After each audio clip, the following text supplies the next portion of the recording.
ವಿಷಯ ಸಾಹೇಬ್ರ ಮುಂದೆ ಏನಾದ್ರು ಗೊತ್ತಾದ್ರೆ ನಿಮ್ಮಿಬ್ಬರನ್ನು ಸುಮ್ಮನೆ ಬಿಡಲ್ಲ. ಸಾಹೇಬರಿಗೆ ವಿಷಯ ತಲುಪಲಿಕ್ಕಿಲ್ಲ, ಹೇಳಿದ್ದೀನಿ, ಗೊತ್ತಾಯ್ತಲ್ಲ? ಒಡೆಯರು ಬರುತ್ತಿದ್ದಾರೆ.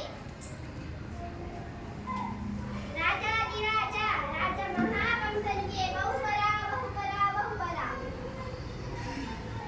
ಕೃಷ್ಣ ಕೃಷ್ಣ ಕೃಷ್ಣ ಕೇಳಿ ಕೇಳಿ ನನ್ನ ಕಿವಿ ತೂತು ಬಿದ್ದವು. ಯಾರು ಯಾರು ಈ ಕೃಷ್ಣ?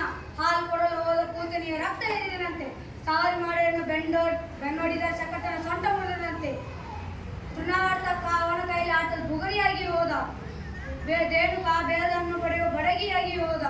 ಯಾರು? ಗೋರ್ಧನ ಬೆಟ್ಟ ಯಕ್ಷಿ ಛತ್ರಿಯಾಗಿ ಹೋಯ್ತು. ಯಾರು ಯಾರು ಈ ಕೃಷ್ಣ? ಈ ಗೊಲ್ಲರ ಪೌರಣಿಗೆ ಈ ಪಾಟಿ ಶಕ್ತಿನ? ಎಲ್ಲಿಂದ ಬಂತು ಈ ಶಕ್ತಿ? ಯಾರು ಕೊಟ್ರಿ ಈ ಶಕ್ತಿ? ನಮ್ಮ ಗೂಢಚಾರರು ಶೋಧನೆ ಮಾಡ್ತಿದ್ರು ಒಡೆಯ. ನಮ್ ಗೂಢಚಾರ ಶೋಧನೆ ಮಾಡ್ತಿದ್ರು ಒಡೆಯ. ಎಷ್ಟು ದಿನ ಈ ಶೋಧನೆ ಮಾಡೋದು? ಬೆಂಕಿ ಕೈ ಕೊಟ್ಟರೆ ತಕ್ಷಣ ಸುಡುತ್ತೆ, ಹಾವು ಕಾಲಿಟ್ಟರೆ ತಕ್ಷಣ ಕಚ್ಚುತ್ತೆ. ಶೋಧನೆ ಮಾಡ್ತಾರಂತೆ ಶೋಧನೆ. ನಿಮ್ಮ ಮುಖಕ್ಕೆ ಮಂಗಳಾರತಿ ಅಕ್ಕ. ಮಾಹಿತಿ ಸಂಗ್ರಹ ಕೊನೆ ಹಂತಕ್ಕೆ. ಮಾಹಿತಿ ಸಂಗ್ರಹ ಕೊನೆ ಹಂತಕ್ಕೆ. ಯಾರ ಕೊನೆ ಹಂತಕ್ಕೆ? ಕೊನೆ ಹಂತಕ್ಕೆ ಬಂದಿದೆ. ಬರ್ಲಿ ಬಿಡಿ, ಬೇಜಾರು ಮಾಡ್ಕೋಬೇಡಿ. ಇವರೇ ನಾ ಹೇಳಿದನಲ್ಲ ಇಬ್ರು. ಇವರೇ ಒಡೆಯ, ದುರ್ವಿಧ ಇವ ಸೈನಿಕ. ನಮಸ್ತೆ ಅನ್ನದಾತ. ಇದು ನಿಮ್ಮ ಕೈಯಲ್ಲ, ನಿಮ್ಮ ಕಾಲು. ಇದು ನಿಮ್ಮ ಕಾಲಲ್ಲ, ಎಕ್ಕಡ.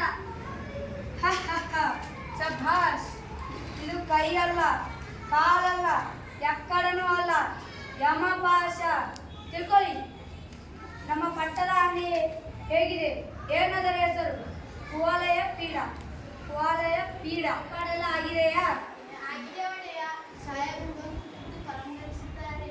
ಹೌದು ಒಡೆಯ, ಕ್ರೀಡಾಂಗಣಕ್ಕೆ ಇರೋದು ಒಂದೇ ಬಾಗಿಲು. ಬಾಗಿಲವಾಡದ ಕಮಾನಿಗೆ ಕುರುಗತ್ತಿ ಅಲಂಕಾರ, ಬಾಗಿಲವಾಡದ ಕಮಾನಿನ ಮೇಲೆ ಗಾಜಿನ ರಾಜಗೋಪುರ.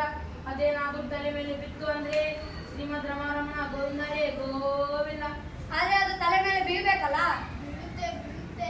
ಈ ರಚನೆಯೇ ಒಂದು ಸಣ್ಣ ನೀರಿನ ಮೇಲಿರುತ್ತದೆ. ಆ ತಿರುವು ಎದ್ದಿದ್ರೆ ಸಾಕು, ಮುಗೀತು ಕತೆ.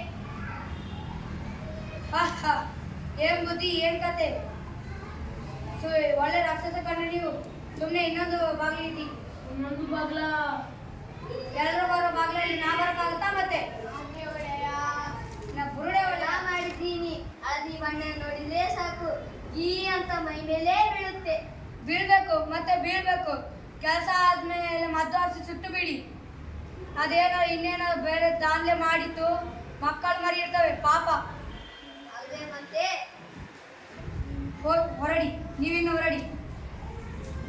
ನಿಲ್ಲಿ. ಮಂತ್ರಿ, ಇವರ ಮೇಲೆ ಒಂದು ಕಣ್ಣಿಡು. ನಮ್ಮ ರಾಜಕೀಯದಲ್ಲಿ ಯಾರು ನಂಬೋ ಹಾಗಿಲ್ಲ. ನಿನ್ನನ್ನು ನೀ ಕೂಡ. ನೀವು ನೋಡಿದ್ದೇನ್ರಿ, ಕೊಯ್ದ ಮೋಟು ಯಾರಿಗೂ ಸಹ ಗೊತ್ತಾಗಬಾರ್ದು. ನಮ್ಮೂರಲ್ಲಿ ಕಂಬಕ್ಕೂ ಕಿವಿ ಕಿಮಕ್ ಕಮಕ್ ಕಿಮಕ್ ಅಂದ್ರೆ ಇದು ಕೈಯಲ್ಲ, ಕಾಲಲ್ಲ, ಎಕ್ಕಡ.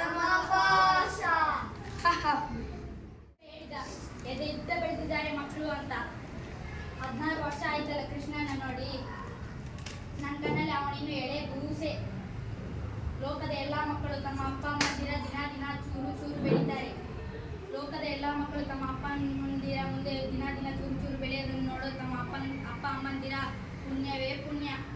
ಆರೈಕೆ ಮಾಡಲಿಲ್ಲ, ಮಕ್ಕಳನ್ನು ಆಡಿಸಲಿಲ್ಲ, ತೊದಲು ನುಡಿ ಕೇಳಲಿಲ್ಲ, ಜೋಗುಳ ಹಾಡಲಿಲ್ಲ. ಮಹಾರಾಜ ಬಾ ಬಾ. ವಿದ್ಯೆ ಬಂತ ಬಾವ? ಬರದೇನು ಮಾಡುತ್ತೆ. ಅರಸನ ಅಂಕ ಇಲ್ಲ, ದೆವ್ವದ ಕಾಟ ಇಲ್ಲ. ಬಾ ಕೂತ್ಕೋ. ಶಬಾಷ್ ಬಾವ, ನನ್ನ ಮನೆಯಲ್ಲಿ ನನಗೆ ಉಪಚಾರ. ನನಗಂತೂ ರಾತ್ರಿ ಎಲ್ಲ ನಿದ್ದೆನೇ ಇಲ್ಲ. ರಾಜ್ಯ ಕಾರ್ಯನೇ ಆಗಿದ್ದಾನೆ. 10 ಜನರ ಮಧ್ಯೆ ಕೂತಾಗ ಜೋರಿ, ಏಕಾಂಗಿದ್ದಾಗ ಒತ್ತಿದರೆ ಮುಚ್ಚದರೆಪ್ಪೆ.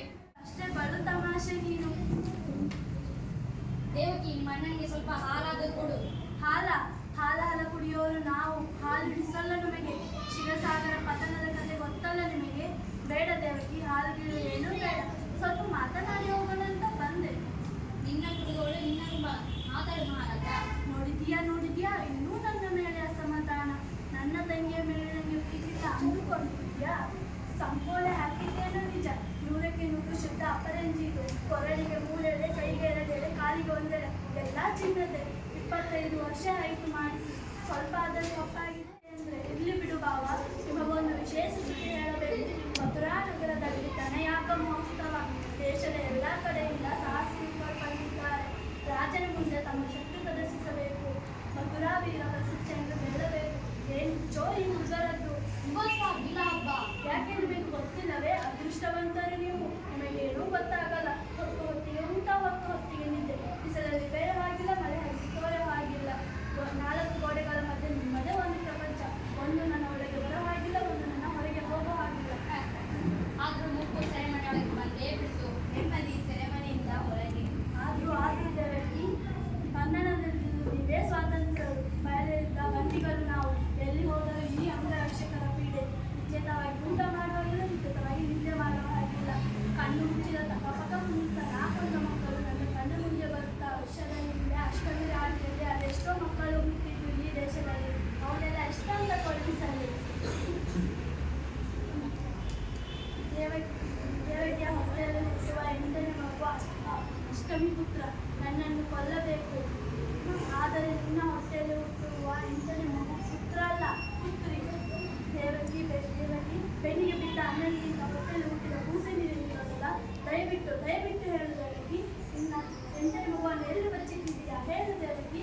ನನಗೆ ರಾಜ ಬೇಡ, ದೋಷ ಬೇಡ, ಪಟ್ಟ ಬೇಡ, ಪಗಡೆ ಬೇಡ, ಎಲ್ಲ ನಿನ್ನ ಕಣ್ಣನಿಗೆ ಕೊಡುತ್ತೇನೆ.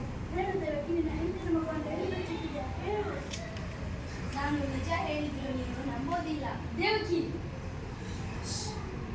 ಹೇಳು ದೇವಕಿ, ಹೇಳು. ನಿನ್ನ ಮಾತನ್ನು ನಾನು ನಂಬುತ್ತೇನೆ. ಹೇಳು. ಬಚ್ಚಿಟ್ಟದ್ದು ನಿಜ. ತಿಂಗಳು ಇಲ್ಲಿ ಬಚ್ಚಿಟ್ಟಿದ್ದೀನಿ ಮಗುನ.